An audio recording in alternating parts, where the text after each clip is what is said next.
Okay. Praise the Most High.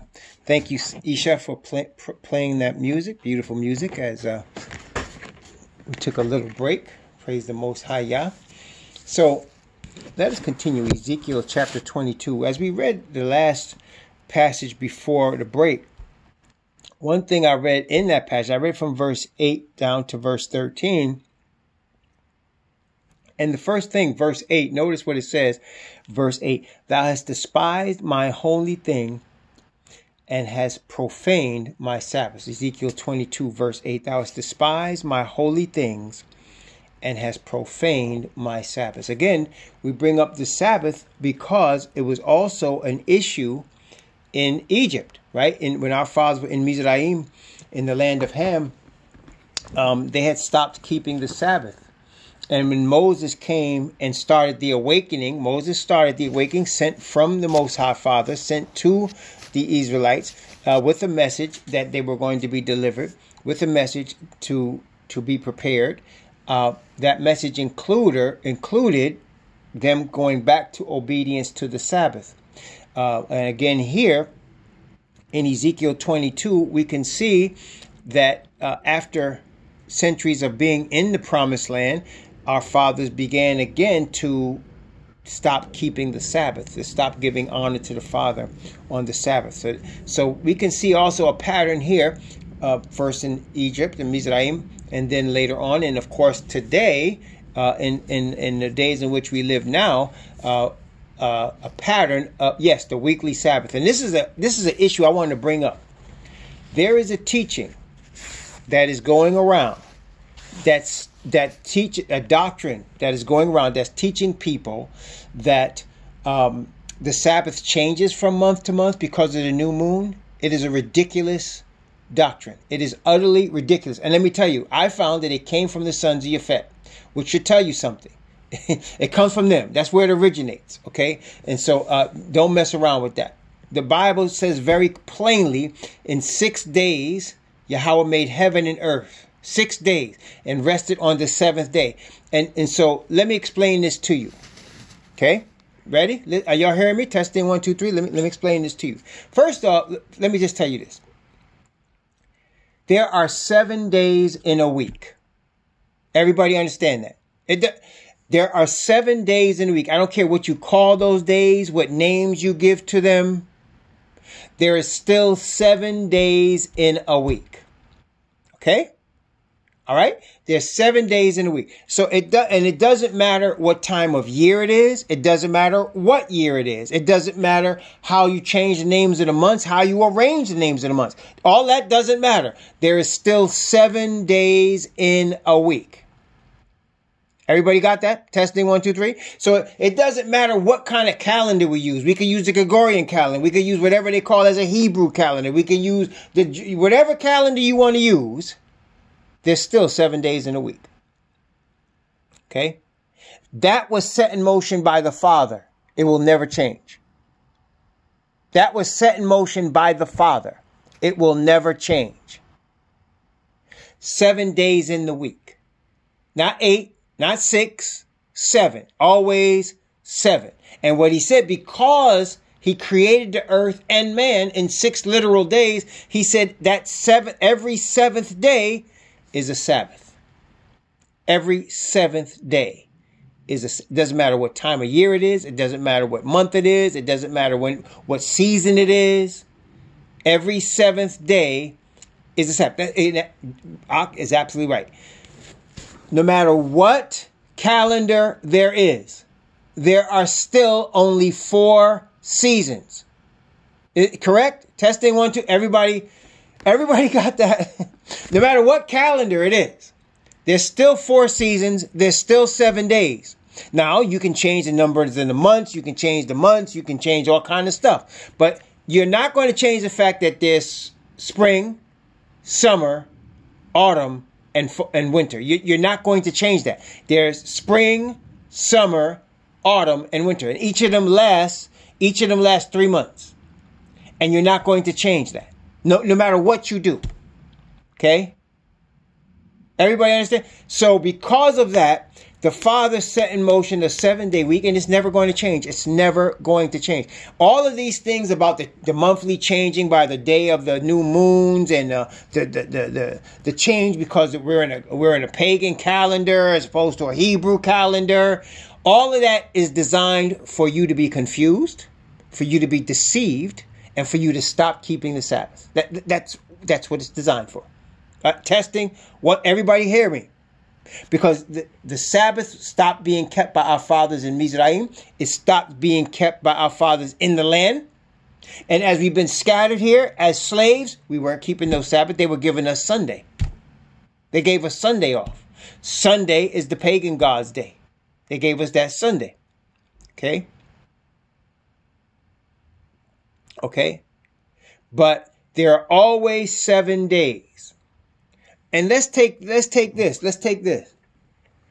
All of us are learning to obey the Father. There's no man on the earth right now, because of all that is happening, that obeys the Father the way he wants it to happen. The earth itself is in rebellion against the Father. So all of us that are receiving the Father's Spirit are seeking through his Spirit to be obedient, to learn by his grace, to be obedient to him. Is that correct? All of us are learning by his grace to be obedient to him. So let's say, you honestly thought Sunday was the 7th day. Like your sister said, you might have had a calendar that had Monday as the 1st day of the week and Sunday as the 7th day of the week. And you honestly thought Sunday was the 7th day of the week, and you keeping Sunday as the 7th day. You're doing it out of your heart thinking that it's the 7th day. Now, the Father eventually is going to get you straight. He's going to get you the truth, and he's going to show you the real truth of it, right? I mean, you're going to be, you might be in ignorance for a little while, but his Spirit is not going to let you stay in ignorance. Testing 1, 2, 3.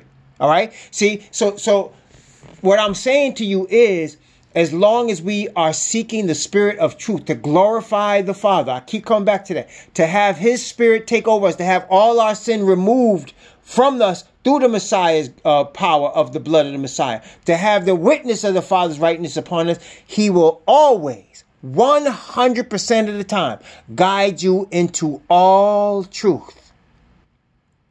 He will always do that, 100% of the time, because he is truth. The Father is truth.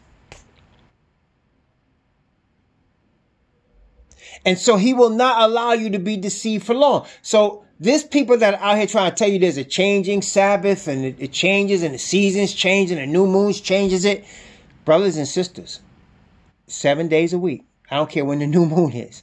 7 days in a week. The 7th day is always the Sabbath. 4 seasons in the year. I don't care what year it is. I don't care what calendar it is. 4 seasons in the year. He has caused us to understand that the Hebrew year starts in the spring. The spring starts the Hebrew year. Now, the pagan year starts in the middle of winter in January. That's true, right? So the pagan year starts in the middle of January. Ours, the Hebrews, start between the end of March, beginning of April, when spring starts. But that doesn't change the fact that there's 7 days in the week. It doesn't change the fact that there is a winter and there's a spring and there's a summer and there's a fall. It doesn't change. So, brothers and sisters, what I'm saying to you is, as the Sabbath was an issue before, so it's going to be again. So it's going to be again. Why? Because Satan is attacking the Father's character. Okay? He's attacking the Father's character. He wants to misrepresent and deceive human beings about the Father's character. The war is taking place on planet Earth. It is for the supremacy of planet Earth that this war is raging on between Satan and the Father. Satan trying to fight his Father. Satan hates most desperately Messiah. He hates Messiah because Messiah is the Savior sent from the Father to redeem the Israelite nation, to cause the nation to overcome all its sin.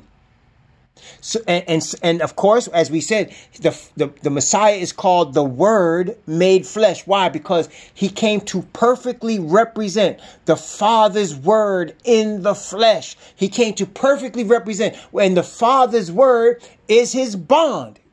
The bond is the word. You ever heard word is bond? We say that. Word is bond. What does that mean? That means your word is representing who you are. If you can't keep your word, then you can't be trusted. And so the Father is saying his word is his bond. It's a representation of what his character of righteousness is. And so the Most High is representing himself in his word. And the centerpiece of his word is the covenant. That's the centerpiece of the word. When it says the word made flesh, you're talking about the covenant itself. That is the Messiah. And so the covenant has to be destroyed. If you're Asatan, you got to destroy the covenant. You got to have people destroying the covenant. You got to have people stepping all over it because you want to dishonor the Father if you're Asatan. That's why you around here talking about we love Jesus and we're under grace and there's no law. He's trying. There is such a thing as Santa Claus. Are you ready for Santa Claus? He has all of these falsehoods out here in order to get people to dishonor the Father and dishonor his covenant. In the middle of the covenant is the Sabbath. And the Sabbath, see, all the commandments are important. The first one is the most important because it says, you got to go have no other gods. I'm your God. You're not having no other ones. But then after that, the middle one, the fourth one is the one that shows why he's the Most High, why he's the creator. Because you honoring him, showing that you giving him that glory as the creator by keeping the Sabbath. Because he says, why? Because in 6 days, he made heaven and earth, the sea and all that in them is. That's why you keep the Sabbath. And he says, it's a sign between his people, the nation of Israel, and himself. Because he says, it's a sign that shows I set you apart. I sanctified you.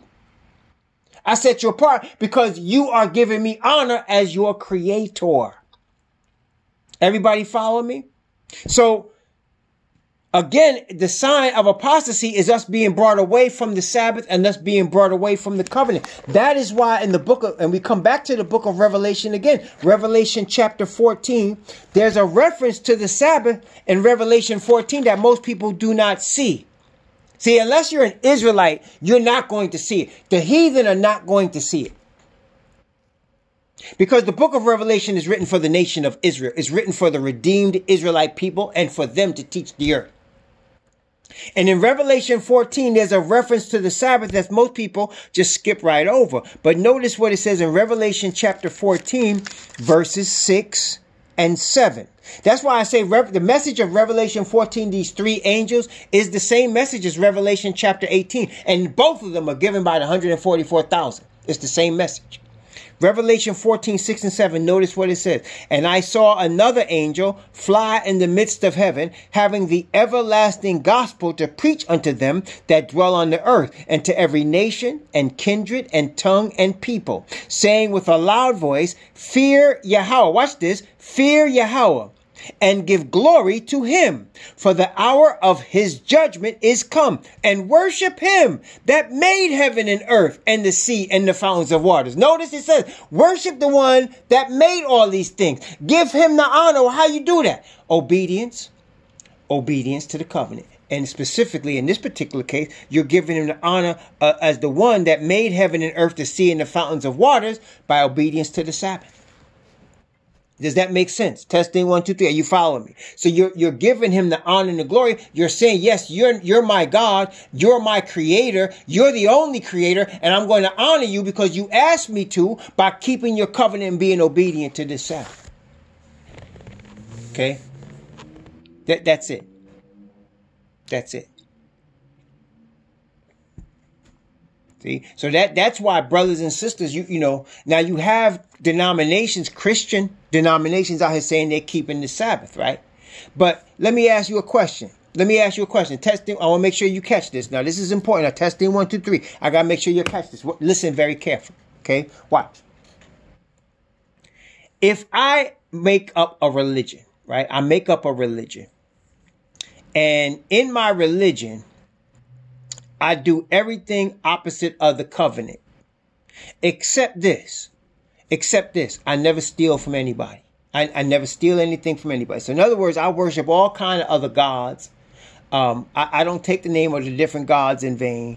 I don't keep the Sabbath. I commit adultery. I dishonor parents, but I never steal. I never steal anybody's stuff. I keep all my stuff. So because I never steal, but I break all the other commandments, am I saved? Do I give the Father honor? Am I giving him honor?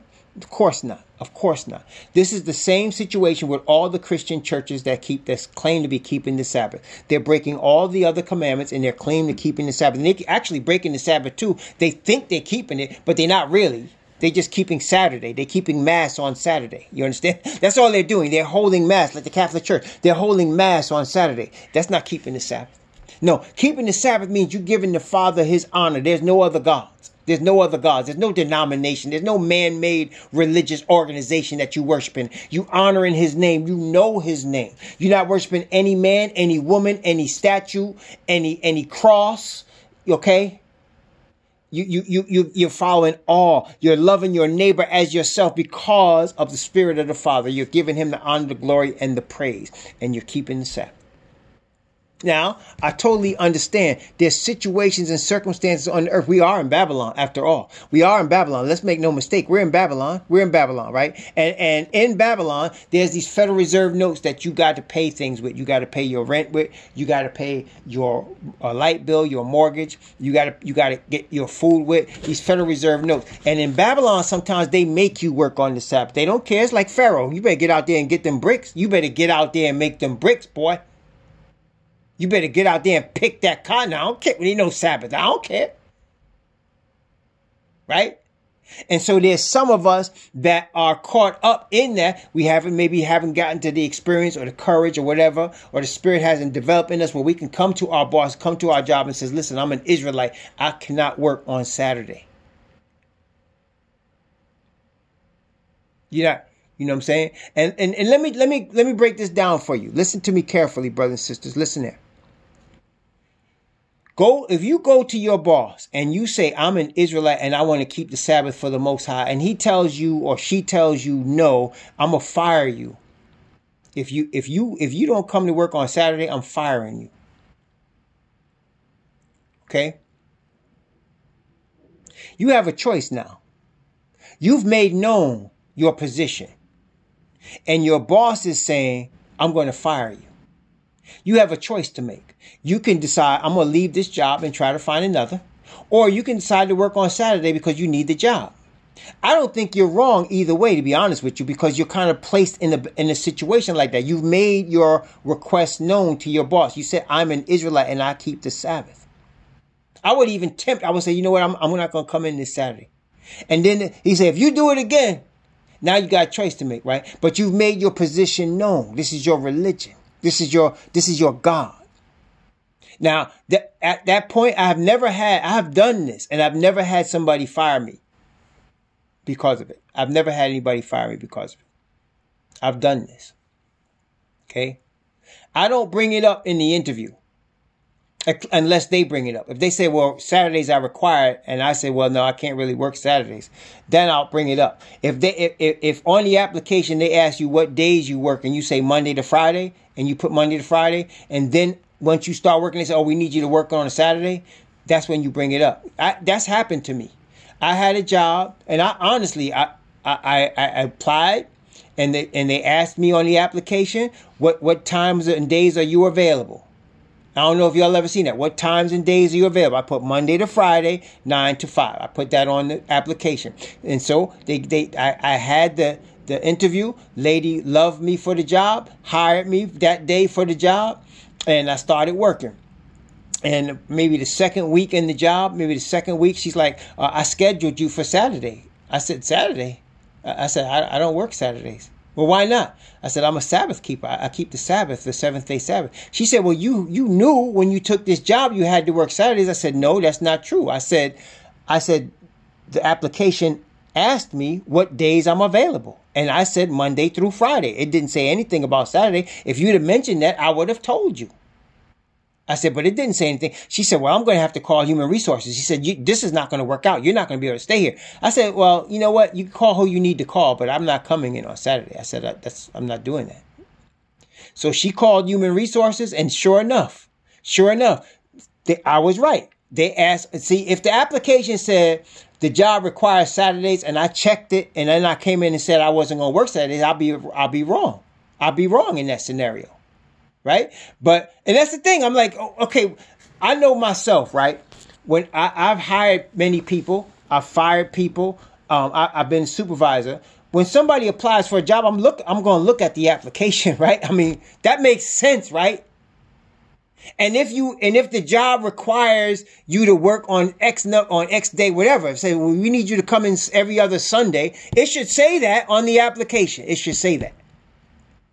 But if they're asking you what days are you available and you put Monday to Friday, 9 to 5, and they hire you, then you already know what your hours are because you already said what days you're available.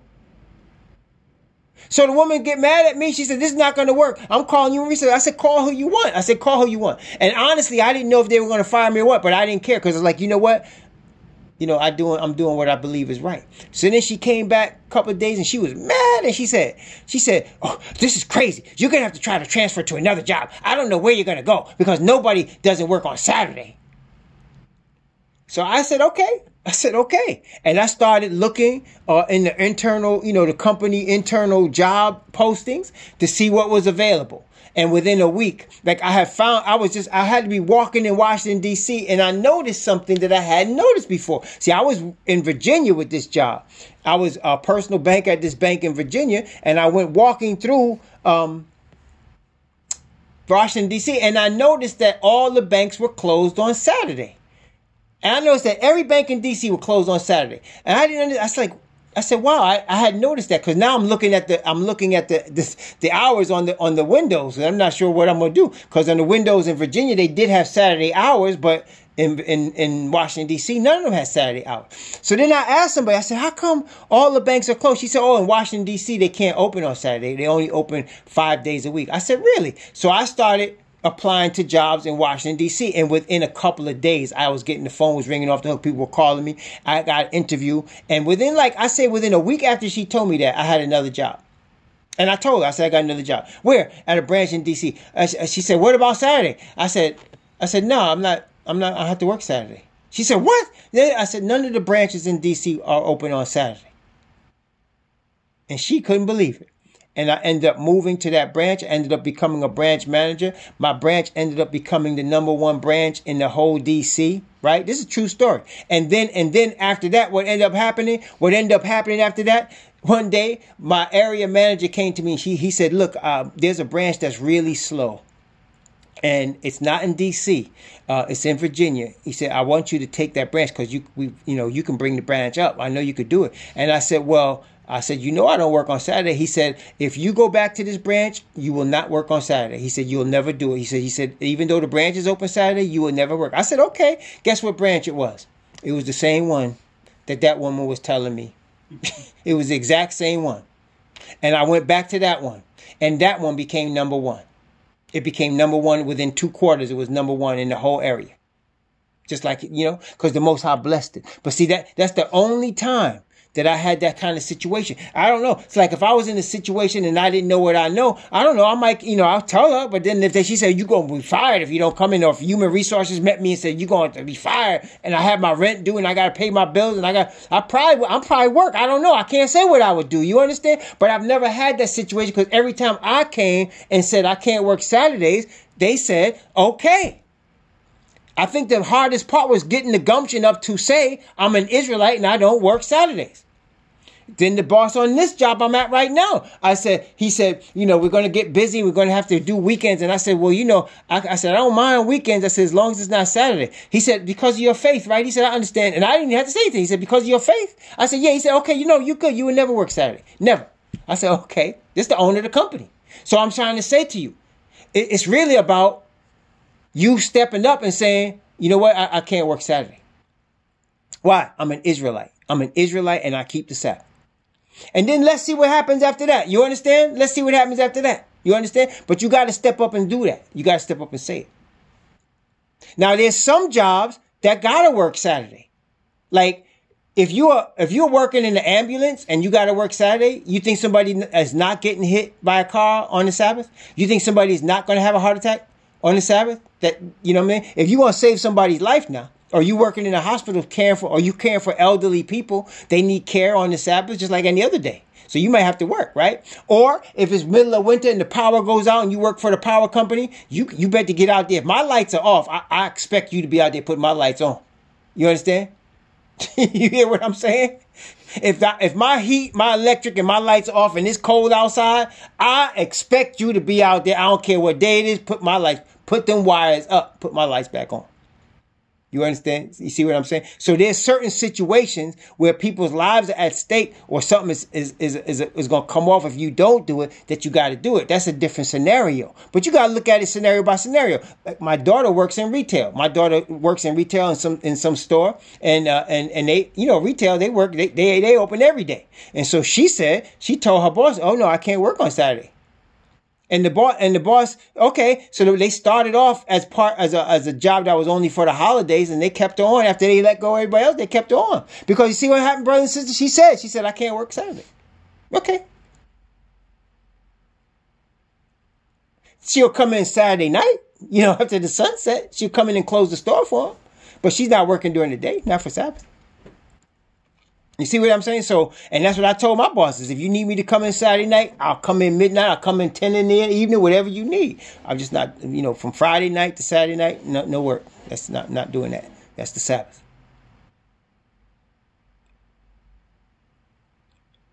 Okay. So, but that is it's going to become an issue. Eventually it's going to become an issue. And it's not going to be an issue, but for anything, but because we Israelites, it's going to become an issue. Just like with Pharaoh. Oh, you think you're going to rest? You think you're going to rest? I need that brick. I need that brick. Go get that brick. And when the people refused, it got thick. And that's what's going to happen. It's going to happen. That's the attack on the covenant. It's the attack on the covenant. So it's a sign of apostasy when the Israelite people, this is important, when the Israelite people stop keeping the Sabbath. Why do I say when the Israelite people? Because remember what the scripture says. The Most High said, "It is a sign between me and the children of Israel." Didn't he say that? He didn't say it was a sign between me and the heathen in Exodus 31 that we read every Sabbath, right? He didn't say that. Let's look at it. Exodus chapter 31. Exodus 31, verse 17. Exodus 31, verse 17. "It is a sign between me and the children of Yasha'al forever. For in 6 days Yahweh made heaven and earth, and on the seventh day he rested and was refreshed." See? So it's a sign between him and who? The children of Israel. So when you see the children of Israel stop keeping the Sabbath, that's when it's apostasy. And now, part of the awakening, the children of Israel, just like what happened in Egypt, are coming back to keeping the Sabbath. Okay, the children of Israel are coming back to obedience to the covenant. The children of Israel, and that's what the Most High said. We read this 2 chapters ago, chapter 20. Remember what he said in Ezekiel chapter 20, verse 37 and 38. Ezekiel chapter 20, verse 37 and 38. Notice what it says, Ezekiel 20, verse 37 and 38. "And I will cause you to pass under the rod, and I will bring you into the bond of the covenant. And I will purge out from among you the rebels, and them that transgress against me. And I will bring them forth of the country where they sojourn, and they shall not enter into the land of Yasha'al. And ye shall know that I am Yahweh." See, so he's already doing this. Again, the separation process has already begun. He's already separating out the people that are his from the rest of the people. He's already doing it. He's starting it right now with the awakening of the Israelite nation. See, it doesn't matter if the Seventh-day Pentecostals keep the Sabbath. It doesn't matter if the Seventh-day Catholics, and there are such a thing, keep the Sabbath. It doesn't matter if the SDA, Seventh-day Adventists, keep the Sabbath. Those are not his people. His people are the Israelite nation. When they start to obey, that's when you start to have something. That's when you have an awakening. It's a sign between him and the nation forever. Okay, it's a sign between him and the nation, the Israelite nation, forever. Praise the Most High Yah. Let's continue now. Exodus chapter 22. We stopped off at 13, so let's go from verse 14. From verse 14 down to verse 22. Exodus 22 from verse 14 to verse 22. Notice what it says here. Can thine heart endure? He's telling the Israelite people, our apostate fathers. Can thine heart endure? Or can thine hands be strong in the days that I shall deal with thee? I, Yahweh, have spoken it, and will do it. And I will scatter thee among the heathen, and disperse thee in the countries, and will consume thy filthiness out of thee. And thou shalt take thine inheritance in thyself in the sight of the heathen, and thou shalt know that I am Yahweh. And the word of Yahweh came unto me, saying, Son of man, the house of Yasha'al is to me become dross. All they are brass and tin and iron and lead in the midst of the furnace. They are even the dross of silver. Therefore, thus saith the Most High Yahweh, because ye are all become dross. Behold, therefore I will gather you into the midst of Jerusalem, as they gather silver and brass and iron and lead and tin into the midst of the furnace, and to blow the fire upon it, to melt it. So will I gather you in mine anger, and in my fury I will leave you there, and melt you. Yea, I will gather you, and blow upon you in the fire of my wrath, and ye shall be melted in the midst thereof. As silver is melted in the midst of the furnace, so shall ye be melted in the midst thereof. And ye shall know that I, Yahweh, have poured out my fury upon you. Why is he doing this? Again, I bring us back to the point. The point is, we are the children of Abraham, Isaac, and Jacob. We are the children of Abraham, Isaac, and Jacob. He is going to redeem a people from among us. He is going to redeem a people from among us. He's going to redeem us, and he's going to have a remnant that keep his covenant, that are obedient to the righteous spirit that he gives, that reflect him, that keep covenant with him in obedience to his commandments. He's going to have that. And so because of that, he's going to punish us harshly. What happens when you blow upon silver and you purge the dross from it? It becomes pure. Right? That's what they do. When they put heat on the metal and melt it down, they take off of it all the dross, all the stuff that's not the pure metal, and what's left is the pure metal. Does that make sense? So he's telling us, I'm scattering you among the heathen. I'm going to put you in the furnace of fire. And he told our fathers, I redeemed you from the furnace of affliction. Even from Mizraim, I redeemed you. The same thing is going to happen again. He said, I'm going to put you in the furnace of affliction. I'm going to put you in the midst of the heathen. I'm going to make you a reproach among the heathen. I'm going to make them to mock you. I'm going to make you infamous and vexed. I'm going to make you a mocking into all the countries. And I'm going to burn you up. I'm going to cause the furnace of fire to be upon you. You're going to be oppressed. But when you're done, you're going to be pure. Pure gold. You're going to be mine. That's what he said. Notice again, he said it in, I believe he said it in Zechariah. I believe he said it in Zechariah chapter 12, if I'm not mistaken. Let me take a look here.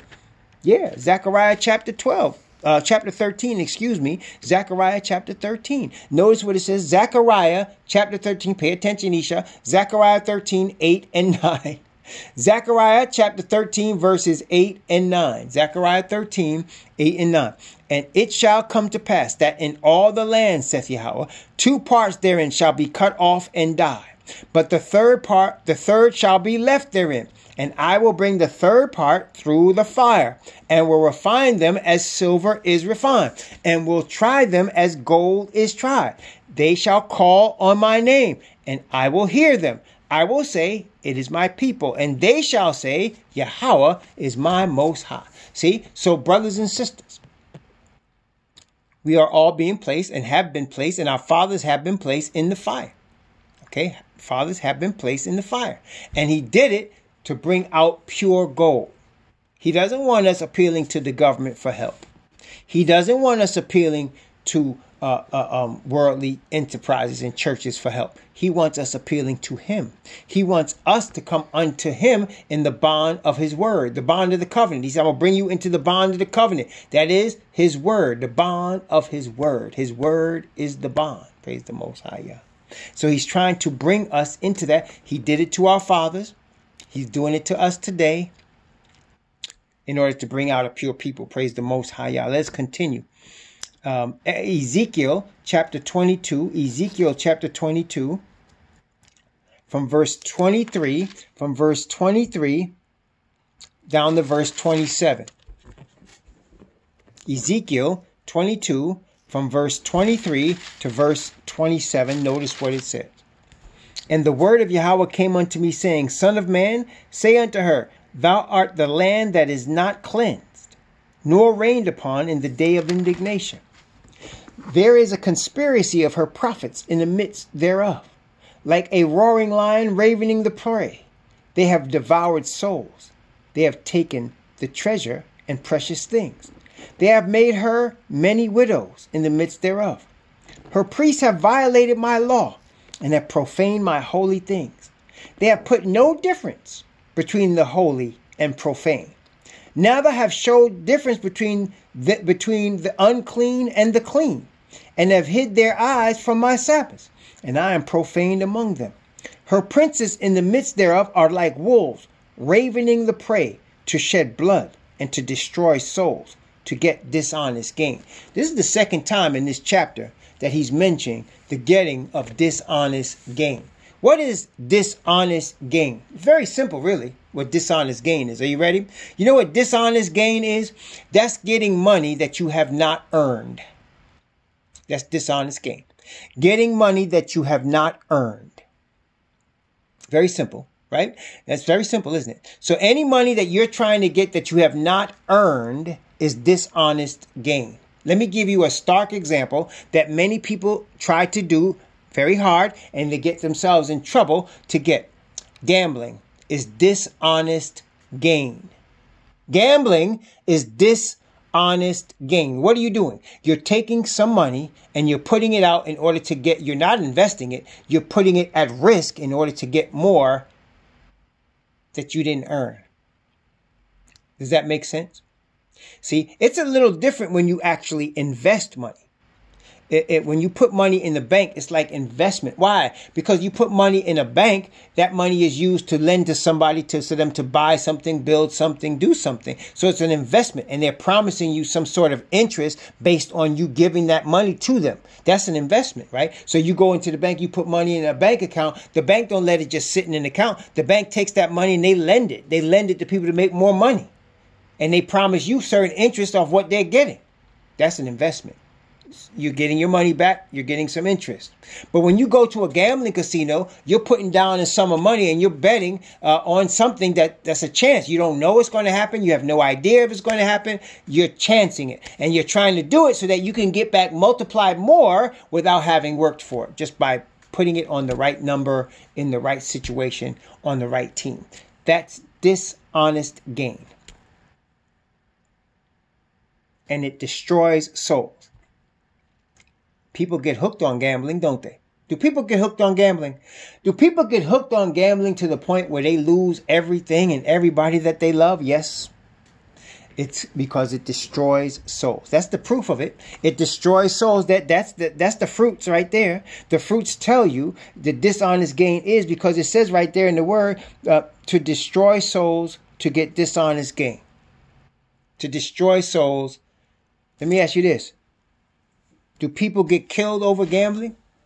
Do people ever get killed over gambling? Gambling in general, that industry. Do people ever get killed because of that? I think if you ask the Italians,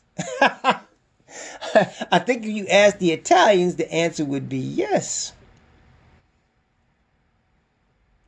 Okay? See? That's dishonest gain. And then apparently our fathers were practicing this dishonest gain. And as a matter of fact, in the countries in which we live right now, they are practicing dishonest gain. Dishonest gain. They're rigging things. They rig elections. They rig stock markets. They practice gambling. It's right. Am I telling the truth or am I not? They fix, even when they practice gambling, they fix the event. So if it's a boxing match and everybody's gambling on the person in the black trunks and everybody's and the people that's putting the match on, no, everybody got money on a person in the black trunks. Somehow the person in the red trunks will win. They fix it. It's called fixed. There's a lot of that goes on because there's a lot of dishonest gain. It's a sign of the end, brothers and sisters. It's a sign. Dishonest gain. As an Israelite, we only want what we earned through our work. That's what we want. We want what we have earned through our work, unless, of course, we're disabled. That's a whole different story. But if we're not disabled, we only want those funds that are coming to us based on what we have earned for doing a job, for doing something or running a business, whatever we're doing. Okay, that's honest gain. It doesn't matter how much it is, brothers and sisters, really, it's the principle of the thing. It's the spirit of righteousness from the Father. There it is again. See, there it is again. Let's finish the chapter now. Let's finish the chapter. Ezekiel chapter 22. Ezekiel chapter 22 from verse 28 down to verse 31. Ezekiel 22 from verse 28 down to verse 31. Her prophets have dubbed them with untempered mortar, seeing vanity and divining lies unto them, saying, Thus saith the Most High Yahweh, when Yahweh hath not spoken. The people of the land have used oppression and exercised robbery and have vexed the poor and needy. Yea, they have oppressed the stranger wrongfully. And I sought, here it is right here. Here's the point right here. And I sought for a man among them that should make up the hedge and stand in the gap before me for the land, that I should not destroy it. But I found none. Therefore have I poured out my indignation upon them. I have consumed them in the fire of my wrath. Their own way have I recompensed upon their heads, saith the Most High Yahweh. There's a lot here. First he says, there are false prophets that says, Yahweh have spoken when he has not spoken. They're saying the word of Yahweh is this and he has not spoken. How do we know a false prophet? First of all, false prophets will say things that are not in accordance with the word. They will also use the word and twist it to say things that the word is not saying. Satan did that with the Messiah when he said, jump off the roof, because it is written, he shall give his angels charge concerning thee, and they shall bear thee up in their hands. What he didn't say, it says, he shall give his angels charge concerning thee to keep thee in all thy ways. He skipped that part purposely to try to twist what the scripture means. He did that to Messiah. Of course, it didn't fly with Messiah. It didn't work, because Messiah said, thou shalt not tempt Yahweh, the Most High Yahweh. But you see, brothers and sisters, false prophets will twist the scriptures like this changing Sabbath thing. They will use the scripture to twist it and say what it's not saying. So they're saying, thus says Yahweh when Yahweh have not spoken. Remember, if we're going to keep his words, we're not adding to it or taking away from it, that we may keep his word. Because if we add to his word or take away from his word, it is no longer his word. Everybody got that? If we add to his word or take away from his word, it is no longer his word.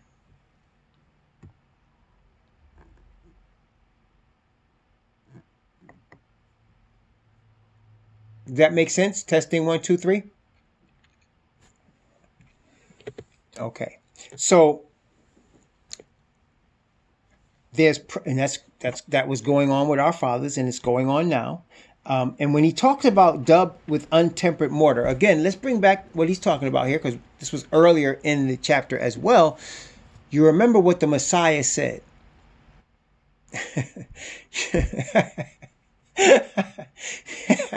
You remember, I'm surprised they showed up, to be honest, Barthaman. They must have changed their name because they're on the block list. But anyway, Messiah said, on this rock I will build my church, and the gates of hell shall not prevail against it. And again, last night we talked about this. He's not talking about Peter, and he's not talking about building a denomination, a Christian religion. He's talking about himself, the Messiah, which is a representation of the Father, and he's talking about his nation. His church is his assembled, his called out people, His called out people is the nation of Israel. He has no other called out people but the nation of Israel and those that are grafted into that nation. Praise the Most High Yah. So that is the stone. That is the stone that was rejected of the builders. That is the everlasting stone. So, but anything else that's religious, that's false, that's not of the word, not of the Father, is untempered mortar. In other words, it's stone that's going to be crushed. It's not solid. It's not going to last. The Bible says very plainly, the lip of truth shall be established forever. But the lying tongue is but for a moment. It cannot last. So then he said, I sought for a man among them. They pressed the stranger. They oppressed the fatherless and the widow. I sought for a man to stand in the gap. And that's what we're saying, brothers and sisters. When the mark of the beast is given, we will be separated. Those of us that follow the Most High Yahweh and keep covenant with him will be separated from the rest of the people of the earth. At that time, there'll be nobody else. There'll be nobody else to stand in the gap for the guilty nations of the earth. And the wrath of Yah will fall on the earth. And notice again what is said there. Therefore have I poured out my indignation upon them. Where did we see that word indignation before? Let's take a look again at Revelation chapter 14. Revelation chapter 14. Revelation 14. And let's take a look. And now we're going back to these three angels. Revelation 14 from verse 7 down to verse 11. Revelation actually from verse 7 to 12. Notice the word indignation in the passage that we're getting ready to read. Revelation 14 from 7 to 12. Notice what it says. Saying with a loud voice, fear Yahweh and give glory to him. For the hour of his judgment is come. And worship him that made heaven and earth and the sea and the fountains of waters. And there followed another angel saying, Babylon is fallen, that great city, because she made all nations drink of the wine of the wrath of her fornication. And the third angel followed them, saying with a loud voice, if any man worship the beast and his image, and receive his mark in his forehead or in his hand, the same shall drink of the wine of the wrath of Yahweh, which is poured out without mixture into the cup of his indignation. And he shall be tormented with fire and brimstones from the presence of the holy angel and from the presence of the Lamb. And the smoke of their torment ascendeth up forever and ever. And they have no rest, day nor night, who worship the beast and his image, and whosoever receiveth the mark of his name. Here is the patience of the saints. Here are they that keep the commandments of Yahweh and the faith of Yahweh Shai. That is, obedience to the Father and witness of his spirit of righteousness. Praise the Most High Yah. Obedience to the Father by bearing witness of his spirit of righteousness. Praise the Most High Yah.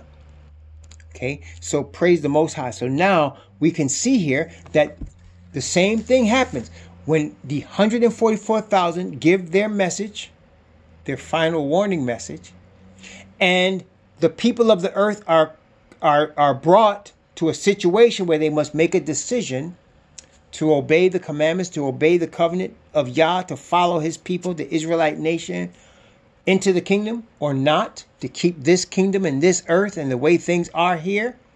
When the final decisions are made, the people that are Yah's people will be separated because they'll not be able to buy or sell. They're not going to be able to do that. And so they'll be separated. They'll be cast out into the wilderness, homeless, in the midst of forests, in the midst of rainforests, in the midst of deserts, in the midst of jungles, in the midst of mountains, in desolate areas with nothing but the clothes on their back. And they'll be dependent on the Father to take care of them, and he will take care of them. But they'll be separated from the rest of the earth at that time. And then the plagues will be poured out without mixture into the cup of his indignation. And they're going to be tormented because of the plagues. And there'll be a separation made between the Israelites and the rest of the folks. Remember, 1/3 of the Israelites, 1/6 of the heathen. Very small. Praise the Most High Yah. 1/3 of the Israelites, 1/6 of the heathen. Praise the Most High Yah. Let's have a word of prayer.